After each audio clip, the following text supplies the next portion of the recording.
दर्शकों सोचिए, एक इनकम टैक्स इंस्पेक्टर, उसकी पत्नी अचानक गायब हो जाती है। पर कुछ दिनों बाद पुलिस को जो सच पता चलता है वह इतना चौंकाने वाला है कि राजस्थान से लेकर गुजरात तक हर पुलिस अफसर दंग रह जाता है।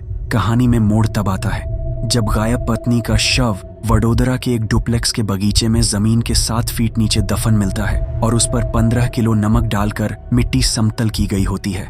पुलिस दावा करती है ये हत्या उसी पति ने की है जो पिछले 10 दिनों से पूरे शहर में अपनी पत्नी को रो रो कर ढूंढ रहा था। लेकिन 6 साल बाद उसी पति को अदालत निर्दोष छोड़ देती है। और अब लोग पूछ रहे हैं, क्या सच में पति ही कातिल था या फिर एक कदम कदम सोची समझी कहानी ने किसी और सच को दबा दिया? आज की इस क्राइम डॉक्यूमेंट्री में हम इस केस की पूरी कहानी सुनेंगे। गायब होने से लेकर हत्या, सीक्रेट अफेयर, दफनाया गया शव, पुलिस की गलतियां और वो फैसला जिसने सबको हिला दिया। अप्रैल का महीना था। जयपुर और वडोदरा दोनों जगह भीषण गर्मी पड़ रही थी। 12 अप्रैल 2018 सुबह सुबह जयपुर के गांधीनगर थाने में एक वृद्ध व्यक्ति घबराहट भरे कदमों के साथ दाखिल हुआ। रंग सांवला, उम्र लगभग 60-65 साल, आंखों में चिंता और बेचैनी साफ झलक रही थी। दरवाजे पर खड़े सिपाही को उसने कहा, साहब, मेरी बहू गायब है, रिपोर्ट लिखानी है। सिपाही ने इशारे से अंदर बैठे सब इंस्पेक्टर की तरफ भेज दिया। सब इंस्पेक्टर ने उस बुजुर्ग को देखते ही पूछा, कहिए क्या परेशानी है?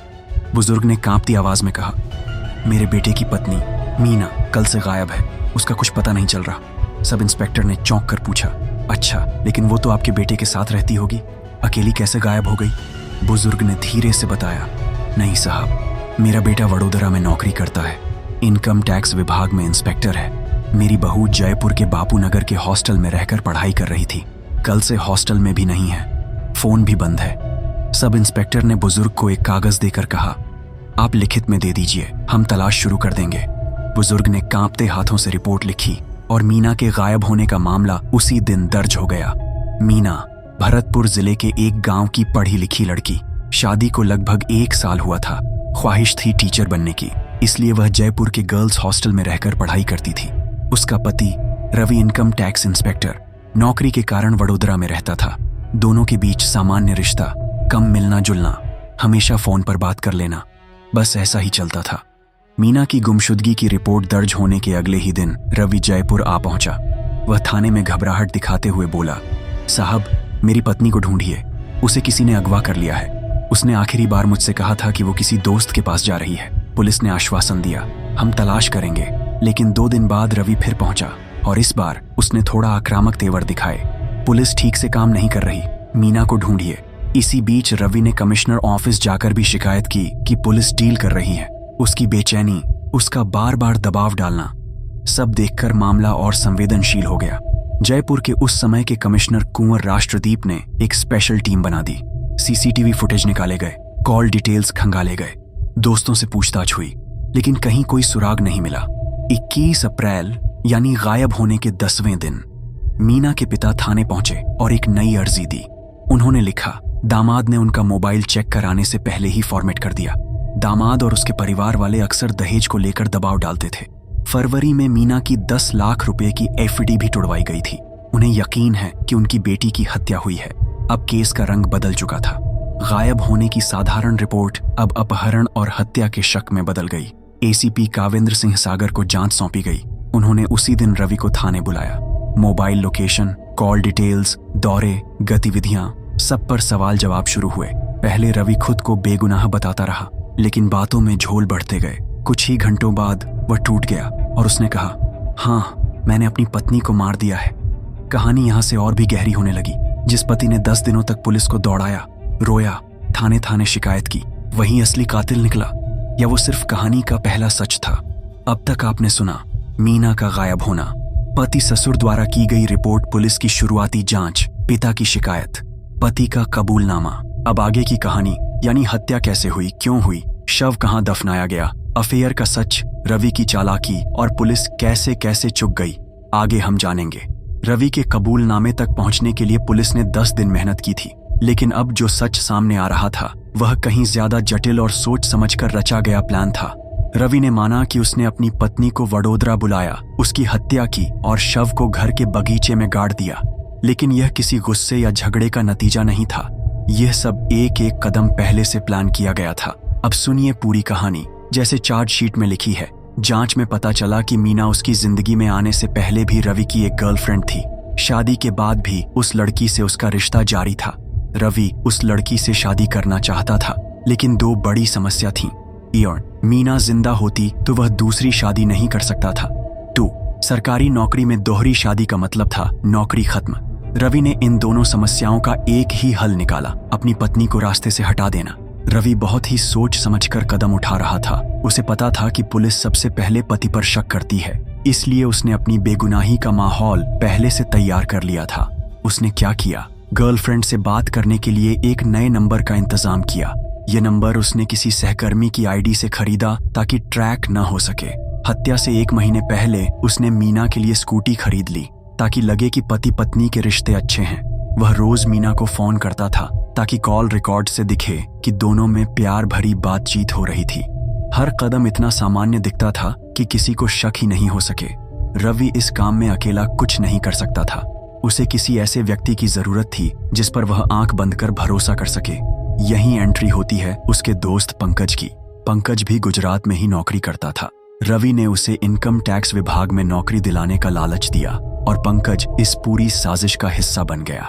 रवि और पंकज ने वडोदरा के हिरणी एयरपोर्ट इलाके में एक शांत सी सोसाइटी चुनी। यहाँ एक डुप्लेक्स मकान पंकज के नाम से किराए पर लिया गया ताकि बाद में शक पंकज पर भी न आए। 10 अप्रैल 2018 दोनों ने मिलकर घर के बगीचे के एक कोने में मजदूर बुलाकर लगभग 7 फीट गहरा गड्ढा खुदवाया। जमीन में इतनी गहराई का गड्ढा खुदवाना आसान नहीं होता, लेकिन मजदूरों को बस इतना कहा गया कि पानी की लाइन डालनी है। हत्या के 2 दिन पहले रवि ने सबसे जरूरी प्लान चलाया। उसने क्या किया? पंकज को वडोदरा से जयपुर भेज दिया। पंकज का फोन रवि अपने पास रखकर उसे दूसरा मोबाइल पकड़ा दिया। इसका मतलब पंकज चाहे जहां भी घूमे, फोन की लोकेशन रवि के पास ही रहेगी। इससे पुलिस यह मानेगी कि रवि तो वडोदरा में था और पंकज जयपुर पहुंच चुका था, जहां मीना हॉस्टल में रहती थी। ये वह चाल थी जिसने पुलिस को शुरू से भ्रमित रखा। 11 अप्रैल मीना को फंसाने का अंतिम चरण जैसे ही पंकज जयपुर पहुंचा, रवि ने मीना को फोन किया। मीना, मैं बड़ी मुसीबत में फंस गया हूँ। एक केस हो गया है। मैं तुम्हें अभी नहीं ला सकता, लेकिन मेरा दोस्त पंकज आया है। तुम उसके साथ वडोदरा आ जाओ। पति की चिंता सुनकर मीना तैयार हो गई। पंकज हॉस्टल पहुंचा और जैसे प्लान था उसने किसी बहाने मीना का मोबाइल ले लिया और उसमें से सिम निकाल दिया। क्यों? क्योंकि अगर मीना का फोन बंद हो जाए तो उसकी अंतिम लोकेशन जयपुर ही दिखेगी और पुलिस यहीं अटक जाएगी। 12 अप्रैल दोपहर के आसपास मीना और पंकज वडोदरा के उस किराए वाले डुप्लेक्स पर पहुंचे। वहां रवि पहले से इंतजार कर रहा था। मीना जैसे ही घर के अंदर घुसी और अपने पति की तरफ बढ़ी, दरवाजा बंद हुआ और कहानी सबसे काले मोड़ पर पहुंच गई। रवि ने सामने से मीना का गला दबाया। पंकज ने पीछे से उसका मुंह कसकर पकड़ लिया। कुछ ही पलों में मीना का संघर्ष खत्म हो गया। ये सब इतनी तेजी से हुआ कि पास पड़ोस में किसी को कुछ सुनाई तक नहीं दिया। हत्या के बाद रवि और पंकज ने मिलकर मीना के शव को उसी 7 फीट गहरे गड्ढे में उतारा। अब शुरू हुआ वह हिस्सा जिसने इस केस को और भी जटिल बना दिया। शव पर करीब 15 किलो नमक डाला गया ताकि वह जल्दी सड़ जाए और बदबू न फैले। गड्ढा मिट्टी से भरकर समतल किया गया। ऊपर से पानी छिड़ककर मिट्टी को जमाया गया ताकि ऐसा लगे जैसे जमीन कभी खुदी ही नहीं। सब कुछ ऐसे किया कि कोई शक ही न कर सके।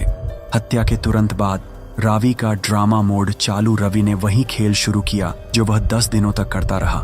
उसने अपने पिता को फोन किया। पापा, मीना हॉस्टल में नहीं मिल रही, फोन भी बंद है, जल्दी थाने में शिकायत कर दो। उसका पिता उसी दिन थाने गया और गुमशुदगी की रिपोर्ट दर्ज करा दी। इस तरह एक सोची समझी हत्या को अपहरण जैसा दिखाया गया। अब तक आपने सुना अफेयर का सच, हत्या का पूरा प्लान, गड्ढा खुदवाना, मीना को बहाने से बुलवाना, हत्या, शव दफनाना और गायब होने का नाटक। अब आगे सुनिए। पुलिस कैसे वडोदरा पहुंची, शव कैसे मिला पोस्टमार्टम, पंकज की गिरफ्तारी कोर्ट में, पुलिस से कहां भूल हुई और आखिर पति कैसे निर्दोष छूट गया। रवि के कबूलनामे के बाद अब सबसे बड़ी चुनौती थी, मीना का शव कहाँ है और क्या रवि जो बता रहा है वह सच भी है। ट्रेनी आईपीएस कावेंद्र सिंह सागर की टीम ने तुरंत फैसला किया, रवि को लेकर उसी रात वडोदरा निकलना है, क्योंकि अगर उसने सच में हत्या की है तो शव उसी जगह मिलेगा जहां उसने दफनाने का दावा किया था। और फिर शुरू हुई इस केस की असली खोज। 22 अप्रैल 2018 सुबह का वक्त, पुलिस की गाड़ी वडोदरा के हिरणी एयरपोर्ट इलाके में दाखिल होती है। रवि आगे बैठा था, चेहरा उतरा हुआ, नजरें झुकी हुई। कभी कभी वह उस सोसाइटी की तरफ देख लेता जहां एक दिन पहले तक उसका राज दफन था। सोसाइटी शांत थी, अंदर पार्किंग, छोटे छोटे बगीचे और डुप्लेक्स की पंक्तियां। कोई यह सोच भी नहीं सकता था कि यहाँ जमीन के 7 फीट नीचे एक शव दफन है। रवि पुलिस को उस डुप्लेक्स तक ले गया, बगीचे के एक कोने की ओर इशारा करते हुए बोला, यहीं गड्ढा खोदा था। पुलिस टीम ने तुरंत काम शुरू कराया। डुप्लेक्स के छोटे से बगीचे में एक जेसीबी बुलवाई गई। मिट्टी हटनी शुरू हुई, परत दर परत, जैसे जमीन अपना राज बचाने की कोशिश कर रही हो। करीब 1-2 फुट खोदने के बाद मिट्टी की नमी और रंग बदलने लगा।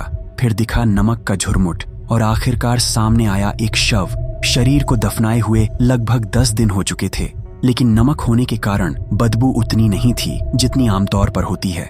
पुलिस टीम के कई जवान एक पल के लिए ठिठक गए। ट्रेनी आईपीएस कावेंद्र सिंह ने शव को निकलवाते हुए पूरा प्रोटोकॉल फॉलो कराया। शव मिल चुका था, अब वापस जयपुर लौटना था। शव को लेने के बाद पुलिस रात भर सफर कर जयपुर पहुंची। अगली सुबह एसएमएस अस्पताल में पोस्टमार्टम हुआ। शव 12-13 दिन पुराना था, सडन थी, लेकिन नमक ने उसको तेजी से गलने नहीं दिया था। मीना के परिवार वालों ने कपड़ों और पहचान के आधार पर शव को मीना का बताया, लेकिन यहीं से शुरू होती है इस केस की सबसे बड़ी गलती। शव मिलने के बावजूद पुलिस ने डीएनए टेस्ट नहीं कराया। ये बात छोटी लगती है, लेकिन कोर्ट में यही बात पूरी कहानी को उलटने वाली थी, क्योंकि डीएनए न होने पर यह साबित ही नहीं हो सकता था कि शव मीना का है या किसी और का, और हत्या का सबसे बड़ा आधार ही वहीं कमजोर हो गया। 23 अप्रैल की रात रवि के दोस्त पंकज को गिरफ्तार कर लिया गया। पूछताछ में उसने बताया वही मीना को जयपुर से लेकर वडोदरा आया। उसने मीना का मोबाइल ले लिया था। हत्या के बाद शव दफनाने में रवि की मदद की थी और वह रवि के वादे पर इस प्लान में शामिल हुआ था कि रवि उसे इनकम टैक्स विभाग में नौकरी दिलाएगा। अब पुलिस के पास दोनों आरोपी थे। कहानी पूरी लग रही थी, लेकिन इस कहानी को अदालत में साबित करना इतना आसान नहीं था। पुलिस ने चार्जशीट में बताया रवि और मीना की शादी 5 फरवरी 2017 को अलवर जिले के एक गांव में हुई थी। शादी के बाद मीना कुछ महीनों तक वडोदरा में रही, फिर वह पढ़ाई के लिए जयपुर आ गई। दूसरी तरफ रवि अपनी गर्लफ्रेंड से गुप्त रूप से बात करता रहा। उसके लिए नया सिम लिया गया ताकि ट्रैकिंग में किसी को पता न चले। कई बार मीना वडोदरा आती, कभी रवि गांव जाता, लेकिन दोनों में दूरी बढ़ती जा रही थी। रवि के दिमाग में एक ही बात थी, मीना को हटाना है और किसी को इसका पता भी नहीं चलना चाहिए, और इसी सोच ने एक मासूम लड़की की जान ले ली। अब हत्या का पूरा ब्लूप्रिंट जानेंगे, स्टेप बाय स्टेप। 1, वडोदरा में किराए का डुप्लेक्स लिया गया। 2, बगीचे में 7 फीट का गड्ढा खुदवाया गया। 3, पंकज को जयपुर भेजा गया। 4, पंकज का फोन रवि ने अपने पास रखा। 5, मीना का फोन सिम निकालकर जयपुर लोकेशन पर रोक दिया गया। 6, मीना को रवि मुसीबत में है कहकर बुलवाया गया। 7, घर आते ही उसकी हत्या की गई। 8, शव गड्ढे में दफनाया गया। 9, शव पर 15 किलो नमक डाला गया। 10, मिट्टी समतल की गई। 11, रवि ने पिता से गायब होने की शिकायत दर्ज करवाई। 12, रवि जयपुर आकर पुलिस पर दबाव बनाने लगा। 13, 10 दिन बाद पिता ने दहेज और हत्या का शक जताया। 14, पुलिस ने रवि को पकड़ा। 15, रवि टूटकर कबूलनामे पर आ गया। कागज पर यह प्लान परफेक्ट लगता है, लेकिन अदालत में भाषा अलग होती है। सबूत चाहिए, शक नहीं। अब तक आपने जाना शव कैसे मिला, पोस्टमार्टम, पंकज की गिरफ्तारी योजना का पूरा ब्लूप्रिंट, पुलिस की एक एक कार्रवाई अब आगे आएगा। कहानी का सबसे बड़ा मोड़, कोर्ट ने रवि को बेगुनाह क्यों छोड़ा, किन गलतियों ने पुलिस की केस को कमजोर कर दिया, और आज यह केस हाई कोर्ट में कैसे पहुंचा। अब कहानी उस मोड़ पर पहुंच चुकी है जहां हत्या का सबसे बड़ा सवाल खड़ा होता है। अगर पुलिस के हाथ शव मिला, रवि ने कबूल भी किया, साजिश भी साफ थी, तो फिर कोर्ट ने उसे बेगुनाह कैसे छोड़ दिया। यही इस केस का सबसे चौंकाने वाला हिस्सा है। रवि और पंकज की गिरफ्तारी के बाद पुलिस ने चार्जशीट दाखिल की। कागज पर मामला मजबूत दिख रहा था, लेकिन अदालत में चीजें बदलने लगीं। सबसे बड़ी समस्या यही थी, इस केस में लगभग सारी बातें हालात पर आधारित थीं। सीधे सीधे भौतिक सबूत बहुत कम थे, और अदालत में कन्फेशन उतना महत्व नहीं रखता जितना फिजिकल एविडेंस। अब एक एक करके देखते हैं कि पुलिस की कौन कौन सी गलतियों ने इस केस को पूरी तरह से हिला दिया। गलती नंबर 1, शव का डीएनए टेस्ट नहीं हुआ। यह इस केस की सबसे घातक चूक थी। शव मिला था, परिवार ने उस शव को मीना का बताया था, लेकिन अदालत कहती है परिवार की पहचान प्रमाण नहीं होती, डीएनए टेस्ट जरूरी है। पुलिस ने यह टेस्ट नहीं करवाया। परिणाम, कोर्ट के पास यह कहने का पूरा आधार था कि शव मीना का है, यह साबित नहीं हुआ। जब शव ही साबित नहीं, तो हत्या किसकी हुई यह भी साबित नहीं। यहीं से केस आधा गिर गया। गलती नंबर 2, गड्ढा खुदवाने वाले मजदूरों के बयान। गायब मजदूरों ने 7 फीट गड्ढा खोदा था। उनके बयान बहुत महत्वपूर्ण थे, लेकिन चार्जशीट में उन मजदूरों के बयान ठीक तरह से पेश नहीं किए गए। कोर्ट में बचाव पक्ष को यह कहने का मौका मिल गया, कौन से मजदूर कहां खोदा, कहीं भी रिकॉर्ड नहीं है। यह दूसरा बड़ा झटका था। गलती नंबर 3, जेसीबी ड्राइवर का बयान पेश नहीं किया गया। जिस जेसीबी से शव निकाला गया, कोर्ट चाहती थी ड्राइवर का बयान कब बुलाया गया, कहां खोदा गया, कौन मौजूद था, लेकिन यह सब रिकॉर्ड में नहीं था। अदालत के लिए यह एक और कमजोर कड़ी बन गई। गलती नंबर 4, एसडीएम का बयान भी रिकॉर्ड में नहीं। शव निकालना, पंचनामा बनाना, इन सब में एसडीएम की मौजूदगी जरूरी होती है, लेकिन पुलिस ने एसडीएम का बयान समय पर पेश नहीं किया। इसीलिए कोर्ट ने कहा शव मिलने की प्रक्रिया ही साबित नहीं हुई। गलती नंबर 5, कन्फेशन। अकेला सबूत नहीं होता। रवि ने थाने में हत्या कबूल की थी, लेकिन अदालत में एक नियम है, पुलिस कस्टडी में दिया गया कन्फेशन सीधा सबूत नहीं माना जाता। जब तक अदालत के सामने दोहराया न जाए और उसके साथ ठोस सबूत न हो, तब तक कबूलनामा केवल एक बयान होता है, अपराध का अंतिम प्रमाण नहीं। और इस केस में कबूलनामे का समर्थन करने वाले भौतिक सबूत ही कमजोर थे। 14 फरवरी 2024, 6 साल तक चले मुकदमे के बाद अदालत ने कहा शव की पहचान पुख्ता नहीं, गड्ढा खुदाई की प्रक्रिया साबित नहीं, जेसीबी ड्राइवर का बयान, अनुपस्थित पुलिस की जांच में कई कमियां, घटनाओं की कड़ियां आपस में नहीं जुड़ रही। इन सब आधारों पर अदालत ने फैसला दिया शक के आधार पर किसी को दोषी नहीं ठहराया जा सकता, और इसी नियम के तहत रवि और उसके दोस्त पंकज को निर्दोष छोड़ दिया गया। मीना के परिवार ने इस फैसले को चुनौती दी। राजस्थान सरकार ने भी अपील दाखिल की। हाई कोर्ट ने अपील स्वीकार करते हुए सभी पक्षों को नोटिस जारी कर दिया। यानी यह कहानी अभी खत्म नहीं हुई है। हाई कोर्ट में मामला फिर खुलेगा और सवाल फिर वही उठेगा, क्या शव वाकई मीना का था? क्या डीएनए किया जा सकता था? क्या कबूलनामे को नए सिरे से देखा जा सकता है? क्या इस बार कड़ियां जुड़ पाएंगी? जो भी हो, सच कभी न कभी सामने जरूर आएगा।